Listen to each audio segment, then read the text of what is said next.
Hello everybody and welcome to the George Michael Singers podcast. Thank you for listening. Hope you're enjoying the stories.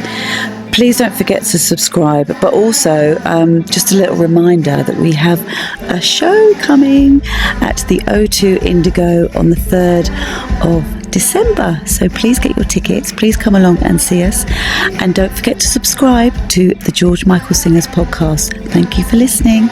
Mwah. Welcome to another episode of Conversations with the George Michael Singers. I hope you're all subscribing, hitting that subscribe button, because it will help us to see where you are and what you're doing and who's looking and everything. So please press the subscribe button, and we really appreciate you listening and watching, and we really hope you're enjoying them, because we really are enjoying them.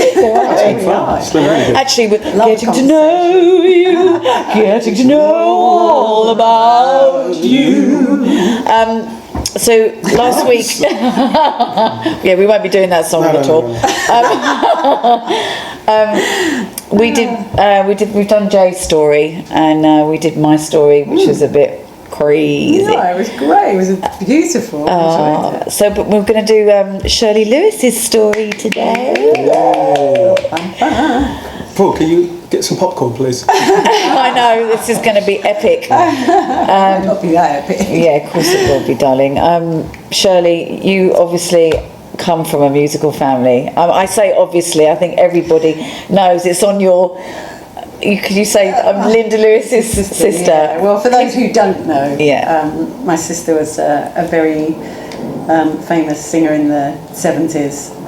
She was just an incredible person, and kind of, she passed away a few years ago, but she's the reason that I do what I do. And she was kind of, I guess, more like a mother figure to us all, in fact. I was talking to my brothers and sisters about this the other day, because our mum our mum passed away a few years back, and obviously I still think about my mum all the time, but my sister, it's something that, I'm still struggling with, I still struggle with, every day, and I'm really not over it, and I know I'm not, but I will be, obviously, in time. But Linda was just such an important part of my life, and I remember she used to tell me this story that when I was born, then they brought me home, and she said that she kind of prayed over me, and she felt like she was like the fairy godmother,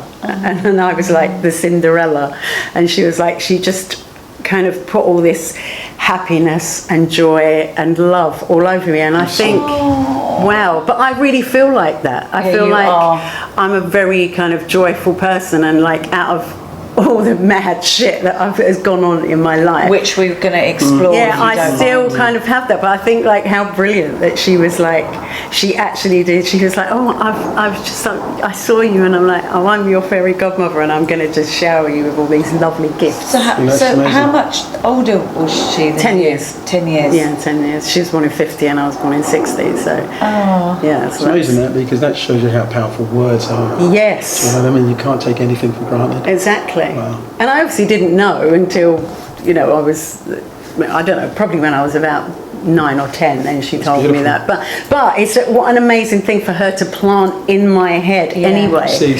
That you'll always be loved. You'll always be looked after. You'll always be, so I never. Yeah, it's a blessing. Yeah. So she blessed you. So you got. So obviously that's your eldest sister. Yeah, she's the oldest, and in fact, I'm one of 14 children, because I had a big family. Not all some from my mum and some from my dad. So my mum and dad. My mum kind of had an affair with my dad, but he was already married, so it was a whole weird thing. And he used to come. I actually didn't even know my dad really until it was 6 years ago. So I only met my dad 6 years ago. And I didn't. Yeah, I mean, I remember a guy being at the house, but my mum was kind of a very adventurous girl. So there were a lot of uncles around. So it was I just thought I didn't know who it was uncle, whoever, but I didn't pay attention. I didn't know that was my dad. So it was a bit kind of... So hang on, so your mum so was your mum married No. to... So okay. No, my mum was married to someone else. So hang on, so Linda's dad is the same as your dad? No, we've all got different dads. So really? Well, there's 6 kids, and Keith, I've got a brother. I've got 2 brothers. Ladderman. Oh, if you've been on tour with us, you know who Ladderman is. So there's 6 of us. So there's Linda, Pat, who's my another older sister, Keith, then me, then my younger sister Dee, and my younger sister Paul. He's not a sister. I said that because he's gay. But brother, you mean? my mum always used to say, "Oh, I've got another girl." But my brother Paul. I wanted a gay son. I really wanted a gay son. There's still time. Oh, there is. Yeah, there's still time. So there's different kind of fathers involved. But anyway, regardless, my mum always kept us all together, and nothing was ever going to change. So you all lived together under the same roof. Yeah. But there was lots of comings and goings. Yeah, lots of comings and goings. Yeah, my mum was a very beautiful, like always stylish, and she always had her hair done, and always had I remember she always used to wear these long silk gloves, and I was just thinking, oh, she must be like some kind of movie star. What did she do? What was her work? She used to work in a bar. And I think they were called a shebeen. Shebeen, yeah, shebeen. Which they were like private clubs, like in people's houses, and it was a very West Indian thing right. Yeah, to do. yeah. So, really? and my dad owned a shebeen, and then she was the bar lady, and obviously, she was like, oh, he's a bit of all right. So that's how she got a worldly nature. Yeah. So, but anyway, she was just a really vivacious person, and she always loved to sing. And she was always singing around the house, and she wanted to be a singer, actually, and her father wouldn't allow her to do it because he was like, only floozies do that, and she was like, well, I'm going to be a floozy anyway, so I may as well be a singer. Yeah. So he didn't. So he really kind of held her down, and I think that's why she was so wild when she got older. She rebelled. Yeah, and she just was. She was a beautiful woman, and she got a lot of attention, and and she was a great singer, and she used to sing in the club and everything. So, but she had there were a few different dads, but anyway, regardless, she kept all her kids together. No husband was ever going to say, that's my kid, they're coming to live with me. It was like, these are my kids. Was there any one of the dads that was like a more of a presence? Or there was. Keith and Pat's dad, he was kind of a real constant person. His name was Eddie, and his name was Fredericks, and we all had his name. Oh, okay. And he was lovely, and obviously he was ill quite a lot, and he was away, and he was in the Burma War, and right. So he was away a lot, and and then he'd come home, and he'd be like, there's another kid, but I've been there. But regardless, he loved us all and was very kind to us all, and he was lovely. And I had the best childhood when I was opposite to you. I had my gran living with me, my mum was there, all my siblings were there. Right.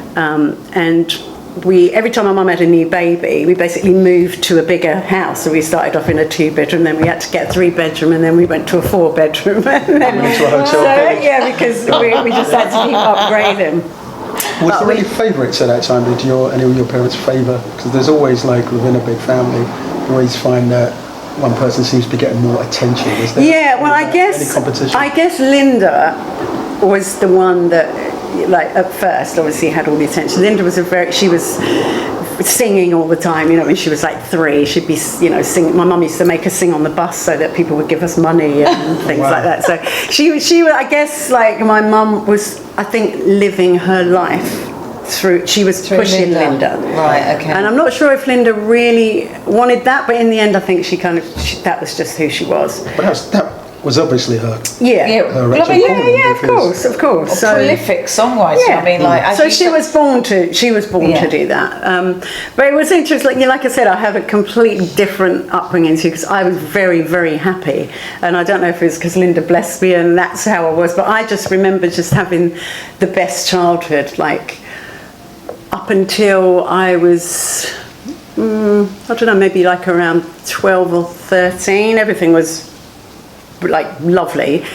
And it was always music. Linda was always writing. And so when I was 12, Linda had already recorded her first album. She did that when she was 20.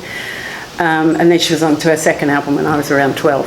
Can I just stop you? Why was what happened at 12 and 13 then? Are you okay to talk about that? Totally. No, I think I think like I could sense something wasn't. As with your story, these are things that I wouldn't normally share, but I feel like in this day and age, I think it's important to share our stories, things that have happened to us, so other people don't feel like, oh my God, I'm the only one, and you can speak out. And I wasn't a kid that would speak out because I was like a very good, opposite to you again, I was a very good kid. I was like always happy, always never did anything wrong, always home. And then I was a kind of a babysitting for someone, and the guy that was living there basically started to abuse me, and I was 12 around then, and I didn't say anything for so long, and it was like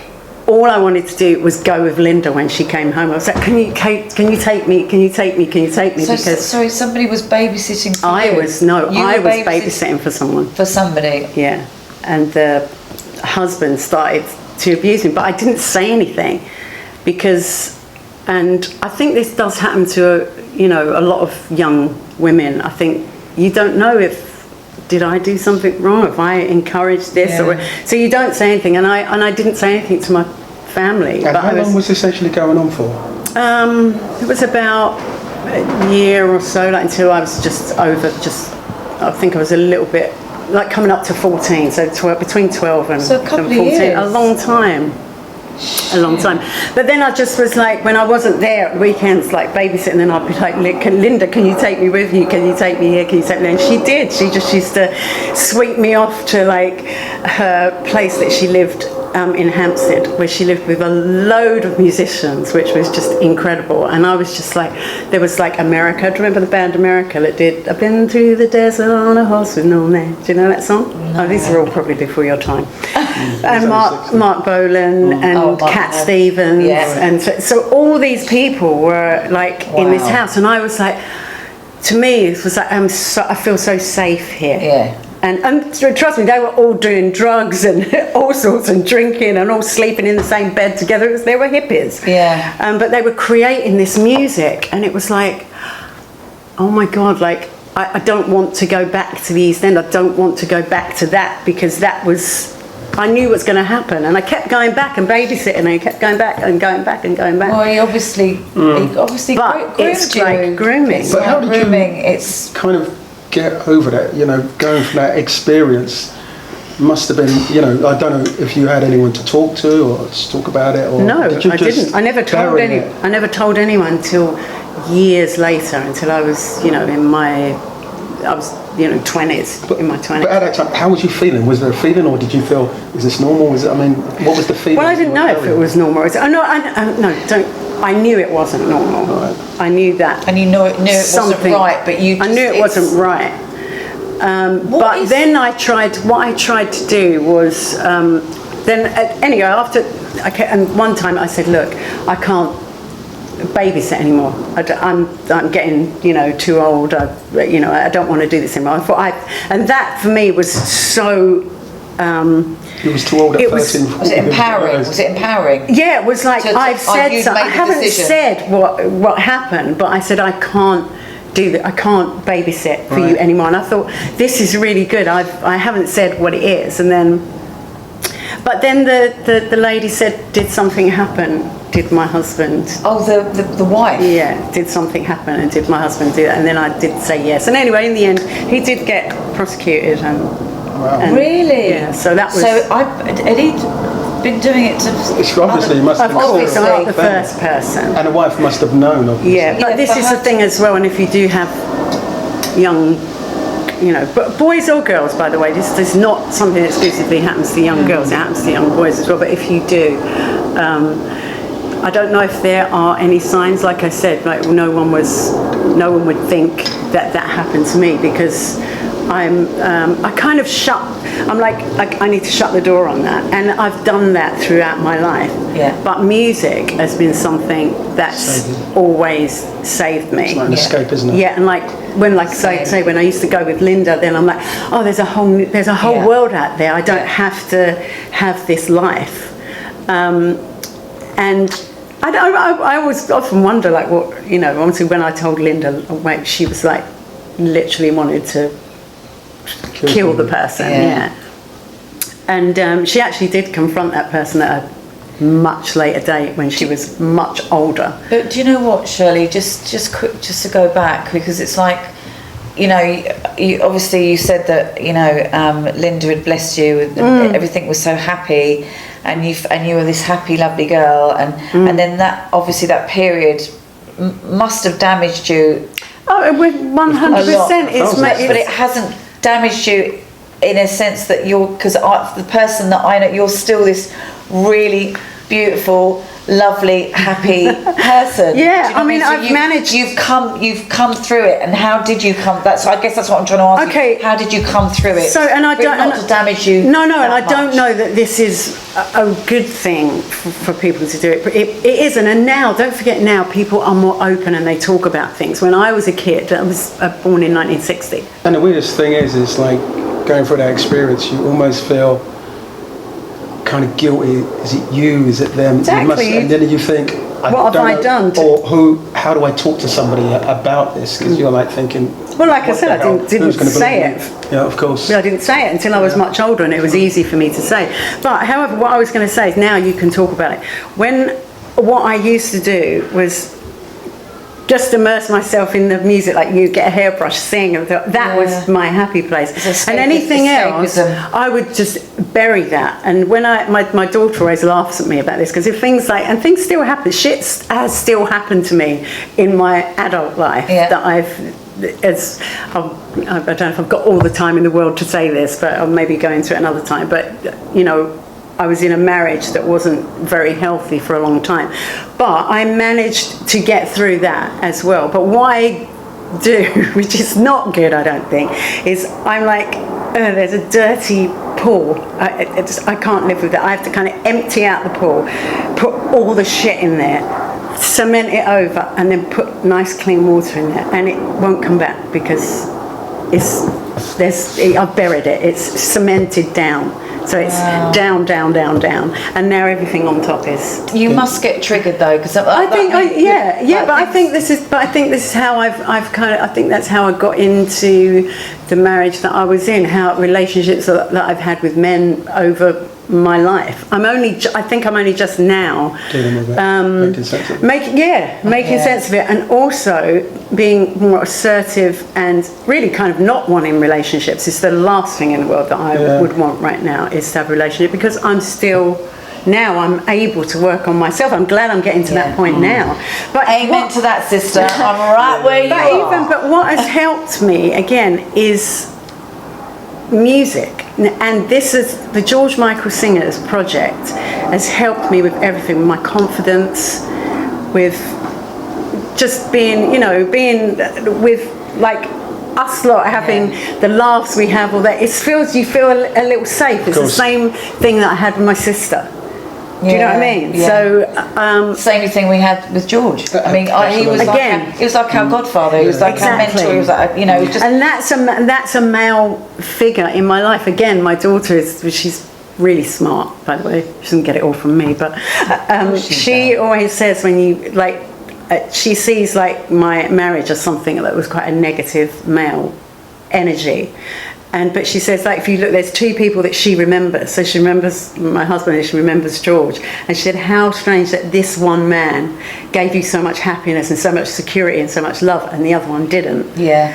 And he's still giving it to you now. And Yeah. It's true. That's the thing about having a traumatic experience is like it ebbs away on your self-esteem. Yeah, and of course. then you actually don't know how to measure people that come into your life, and you kind of feel, well, hang on a minute, I know that this is, but you almost feel in a sense that it's what you deserve, which is weird because otherwise of course, shot out the door ages ago. Yeah, of course. You don't see the red flags, do you? You don't. No, because you're questioning yourself. I mean, at 4, well, how old are you? Yeah, well, I mean, 12, like 12, 13. 12 to 14. So, I mean, that's it's such a, delicate age. It's so delicate because you're just, it's puberty and you're trying to. Yeah, there's so much else going on. Yeah, stuff going on that you're not quite sure what is right and wrong in a lot of ways. And it definitely it makes you really open and susceptible to men like that you met. Yeah. That would make you do things you don't necessarily. You don't necessarily want to do. Feeling that you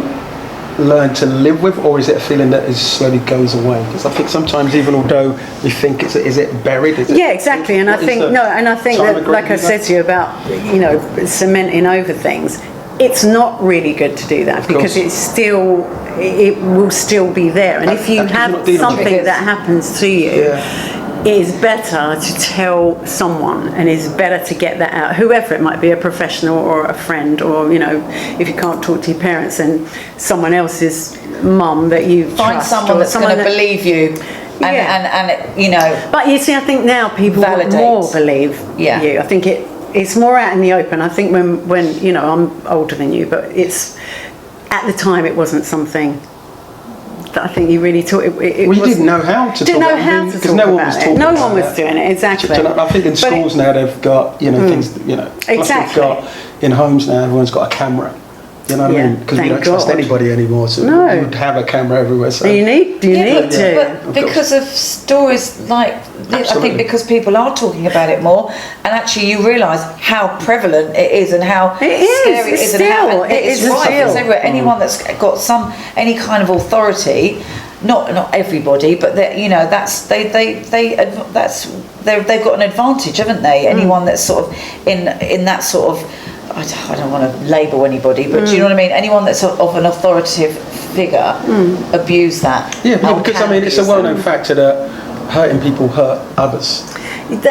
Right, and that's what we were saying about breaking cycles. Like maybe, I don't know, whoever guy, what happened to him. Everyone's passing on things, aren't they? But to your point of, have I dealt with it now, dealing with it, and still dealing with it. I'm only just unpacking myself now and going, hold on a minute, that's why I did this, that's why I did that, that's why I'm that way with certain men or certain relationships with women too. So it's only now that I'm sort of really unpacking everything. To be honest with you. Did you ever tell George the story? Did he even know? I never told George that story. No, I didn't. We've had loads of other sort of conversations, but I've never actually gone into that. But you probably thought that George had his own. It's like, so I really want to burn him with that as well. You're like, oh no. Do you know what, Cheryl? I'm out. He's already done enough. He was very, he was a really kind person, and I'm sure if I'd have been in that frame of mind then, but I wasn't in this situation. Yeah, but I wasn't in that. It wasn't something that cropped up. It never came. No, it wouldn't. I only asked. Maybe now, if we were chatting now, maybe these are the things I would say now. But I wasn't ready to actually say it at the time. And it's just like it's secrets, isn't it? Yeah, and you deal with it the way you feel. Is this sort of like the sort of first time that you're kind of opening up? Well, I mean, I've not saying it to everybody that subscribe to our YouTube channel, but no, I've told people. Definitely, I speak about it now. Like if I can, there's no, and the thing is, there's no shame to it, that's the thing. But when you're young, you don't know that. But that's a good thing. What you said though, you said that you buried it, but burying it, you knew that that's not the way to deal with it. The best way to deal with it was exactly what you do. You can talk about it, and it will set you free because there's no shame. And know that there's no shame. No, of course, exactly. But I'm saying when I was a kid, to me it was like, well, and also I'm this character that everyone knows. I'm like the good kid, like the happy kid that's always so. That was my role. Yeah. Do you know what I mean? In the family, that was my role.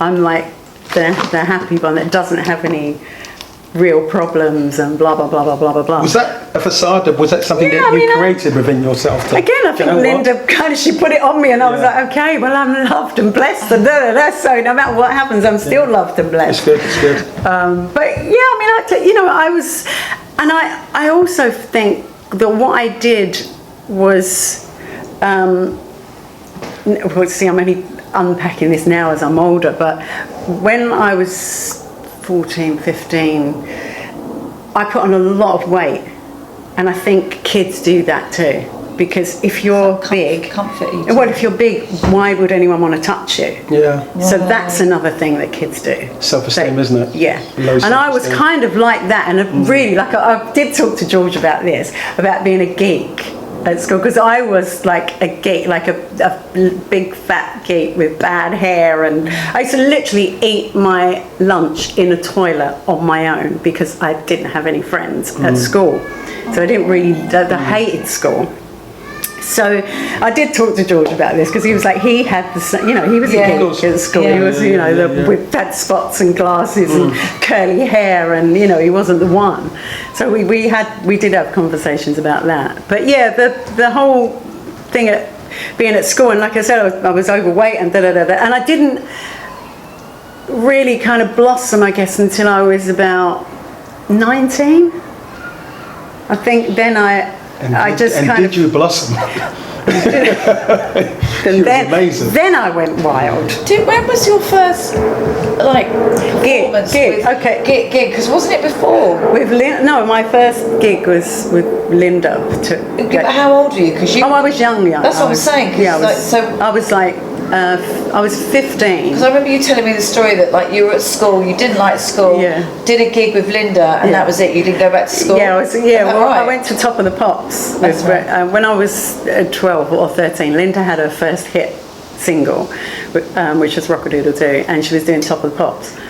And she said, come on, you're coming with me. And I was like, oh, okay, great. And I don't know who dressed me, but I literally looked like Little Bo Peep. I had the worst dress on. Have you got pictures of that? I do. And Paul's actually got a video. Yes! Have you got the video? So my first thing was Top of the Pops, right? So she's so, What age was that again? What age? I was, 13, 14, it's all around this kind of time. But that was the stage when did you lose that weight at that time? No, I was still big then. Oh, wow. Okay. I was still chunky. I definitely want to see that. I was still chunky. That's why I'm saying I literally looked like Little Bo Peep. I was what in the world am I wearing? But anyway, Linda loved me anyway, no matter what size I was. So she said, come and just stand behind me. Because do you remember in Top of the Pops, they used to have all people dancing behind the act? Yeah. So she said, she's playing guitar and singing. She said, so stand behind me. And when the background vocals come, do the background vocals, which I knew. And she said, and it'll be like you're just miming and doing, so I'm there going, doing my little dance. You have to see it. It's actually really, really fun. It's very, it's like a black and white, I think, old off-colour video. But anyway, Paul will put it up there for you to see. So that was like my first TV, I guess. And then after that, obviously, Linda had this big hit, so then she was going on to do a tour, and then she said, well, why don't you just come on tour with me? I'm like, well, I'm still at school, but this sounds way more fun than this because I hate school. Wow. And she just said, oh, just come, Gosh, you literally, no wonder you adore her and haven't got over it. Probably never will, by the way. She's just, because she's been like, she shaped you. She blessed you when you were a baby. Exactly. And in fact, actually, that night, there used to be a bar in Top of the Pops where everybody used to go after they'd done their gig. And I was with a friend of mine as well, my next door neighbour, who's like my best mate. We used to sing together all the time. And we were in the bar, and everyone that's been on Top of the Pops was there. And she goes, "Come here, you two, sing your song, sing your song to everyone that we'd made up, like a song that we'd written." And we were like, in front of all these people. She's like, "Yeah, come on, do it." So we sang, and the producer at the time that she was working with said, "Oh, these kids are really good," and he came up with a name for us. We were called Domino. Little girl band. A little girl band. I love it. Yeah. Domino, what was there? I think it's just because we were black and white. My friend was white, so they called us Domino. But Linda did a commercial at the time for Spangles. Do you remember Spangles? Were like a sweet. Yeah, of course. Oh no! Fizzy orange is a sweet, fizzy lemon is a treat, fizzy cola, get happy. Wow. So then that we actually released a song the song was called Get Happy. They actually wrote a song from the ad. Wow! And that was our first single that we did. Because I remember actually growing up and... How old are you then? That was, again, so it's all 13, 14, 15. Because that was the time of I used to always watch Top of the Pops. Yeah. You guys were doing everything. I was like, who are these people? Oh, that was much later. Oh, right, because you was doing Oh, no, that was much later. Right. This is like, I was still like a kid. I was still... So, what do you mean? Like, no, later on. Like, in the Top of the Pops. Is it still pre-George meeting? Oh, yeah. Yeah. So go on, come on, do some name dropping. Yeah. So after, anyway, I went on tour with Linda, and that's basically, we were on... I think she was supporting Elton John or something. So there's a whole. I was just with famous people like all the time, and I think that's why I was just like, You're not starstruck. No, they were just like they were my sister's mates. And then I think the first show, I'm just trying to think what I did after Linda. I think it was a tour with Bonnie Tyler, and I think I was 18 then. So it was a kind of around 18, 19, it's probably... Was it on your own or with your sisters? No, it was just on my own. Oh, wow. I was on my own. And so it was her tour. She was touring Japan, and we went to Japan, and I went off with her. So I was 18, I'd never been outside Canning Town, and I was like, oh my God, I got into the hotel room and I was like, I hate this, I want to go home, I don't like anybody and I don't know anyone. And I was in my hotel room and literally stayed in my hotel because we all had jet lag and I didn't know what that was. So I was like, I'm like sleeping like the whole day, wake up and it's dark. I'm like, what the hell's going on? And you've been like that for years. And I'm like, what is going on? And then I was just like that so... Both of them. Sorry, guys. I was so Jay Van Winkle. So I was in this hotel room in Japan, and I was miserable.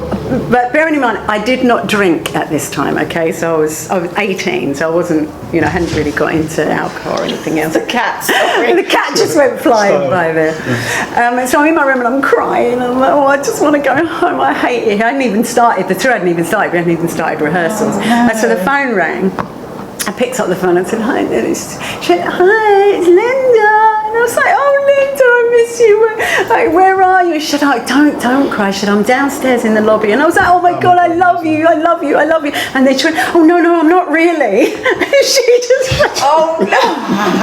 I was like, why would you do that to me? She was very naughty as well, Linda. But she was like, oh, I'm so sorry, sis. I was just trying to cheer you up. But it was worse. And then it felt even more homesick. But then she said to me, look, you don't know any of the band. She said that everyone will be in the bar.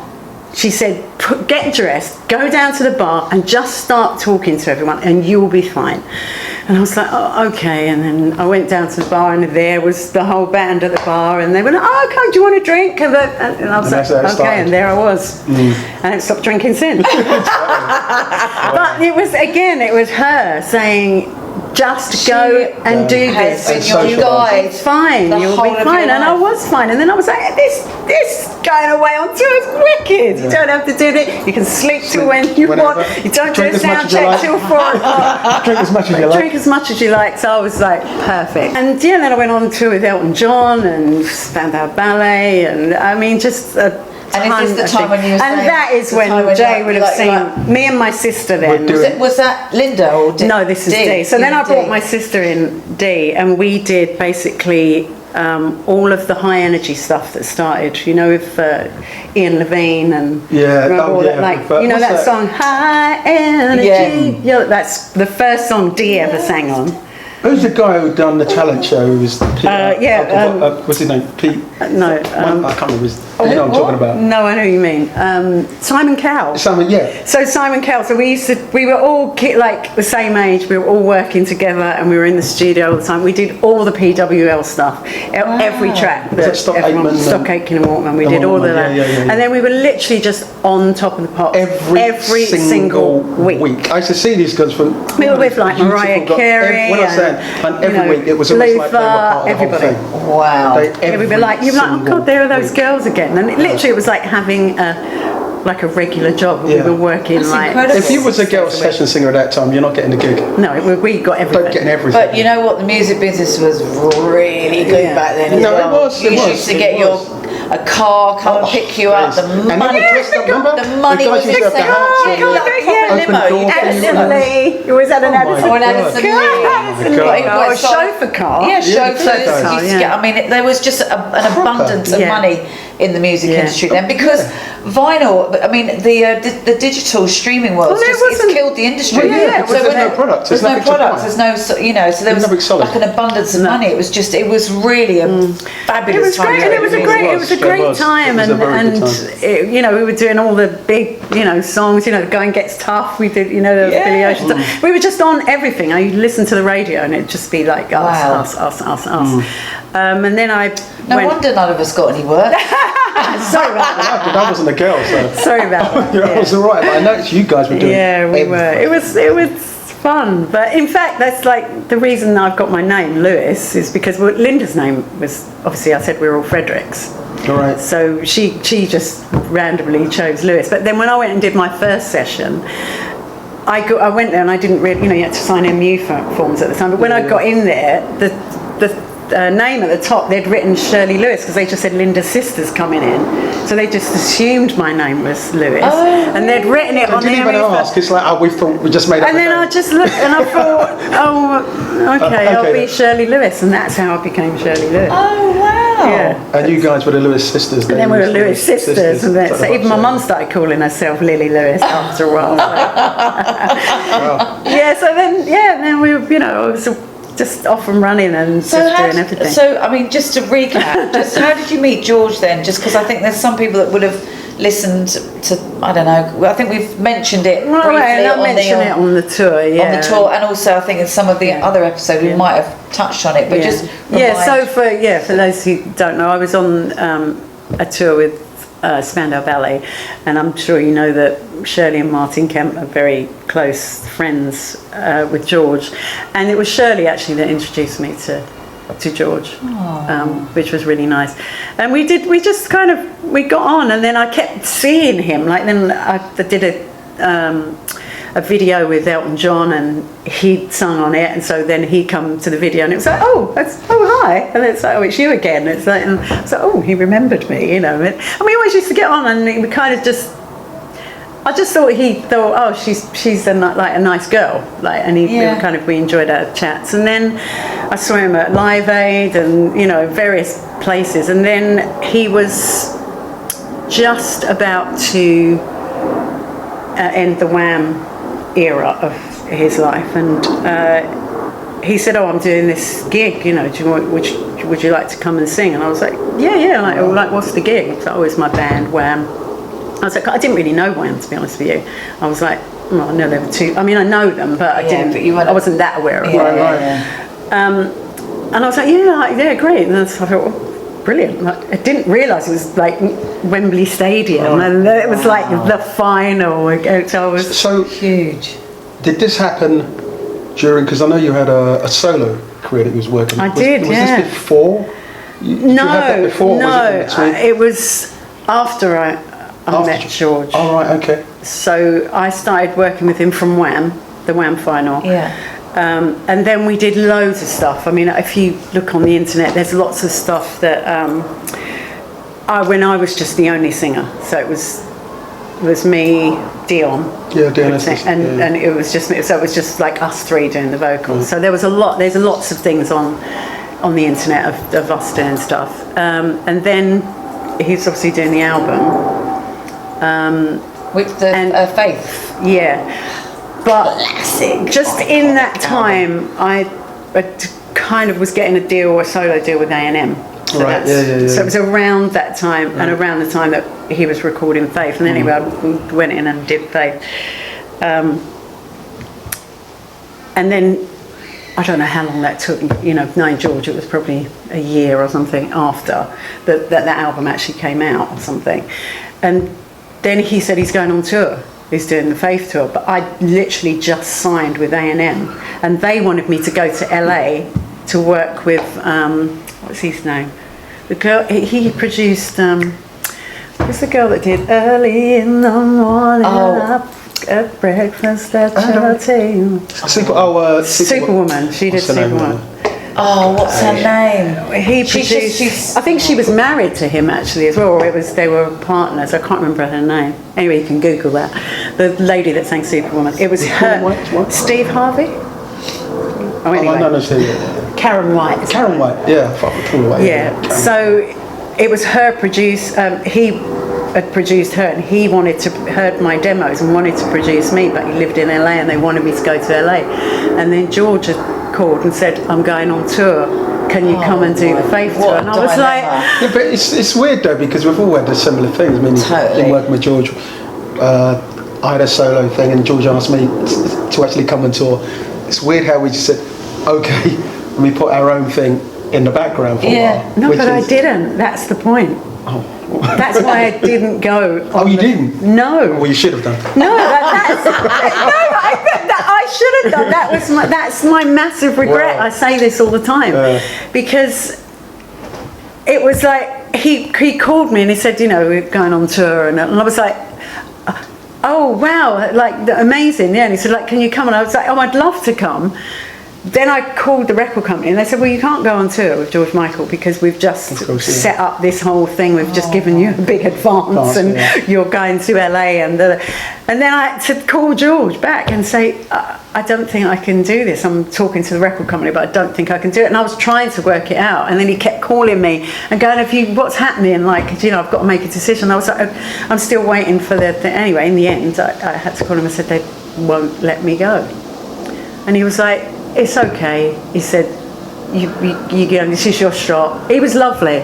He said, this is your shot. I wish you luck. Shot. I'm not going to ever call you again. But that is the thing. That's the amazing thing. That's what I was about to say, because he did. That's the thing, is I thought I have really fucked up here. Yeah, you're never going to hear from him again. Call me again. Why would he? He's had to go out now, left it till the last minute. He's got to find another singer, which ended up being Lynn Mabry, who was, I think, a friend of Dion Estes. And sang in a group called Parliament. Yes. So I mean, she's got a great voice, and I get it was a great tour for her, and she ended up working with George, and we ended up working with her as well. So he's very loyal. So he had her on side for a while, but I just thought.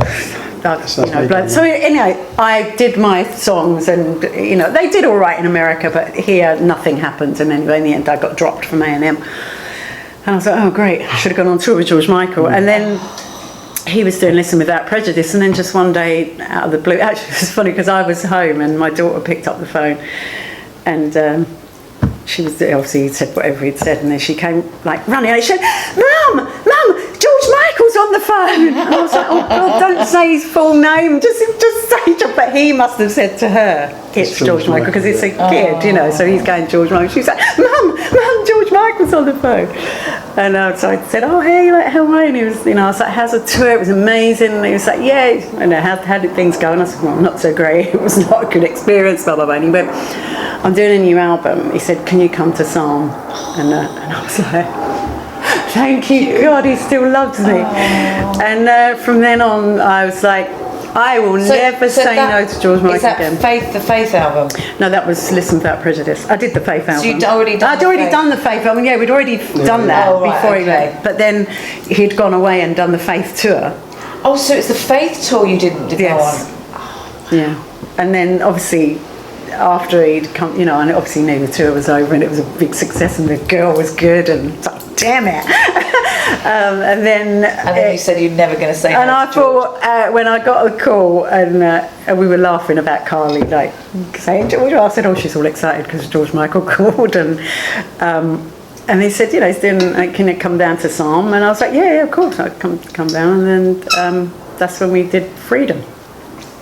We recorded Freedom. So Freedom's on Listen Without Prejudice. And it was... It's Father Figure on that album as well. No, Father Figure's on Faith. So he, when I got there, he was like, I really want this to like sound like, like a gospel choir thing. And I was like, well, it's just me up in here, so how are we going to do that exactly? And he's like, no, you just start, I'm going to, like, this is part, George always knew what parts was. So go and do that like 10 times, and then go and do, the other parts. And then he came in and did, we did 2 parts together, and then I went back in and did all the high parts. And then when I came out and listened, and I was like, well, it does sound like a choir. You've got what you wanted, but it was really funny that he wanted that sound. And he's thinking, well, she can do that. I was like, great. He's got, not only has he got me back, he actually had faith in me to do this massive song that he wanted to do. So,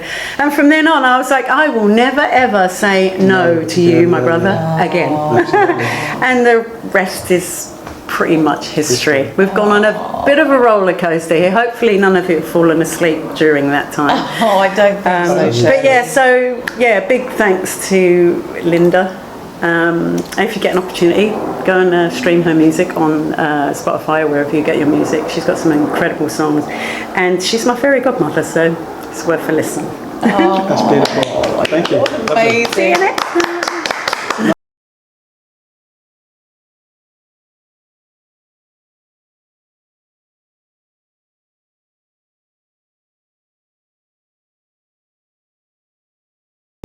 Hope you enjoyed that episode of Conversations with the George Michael Singers.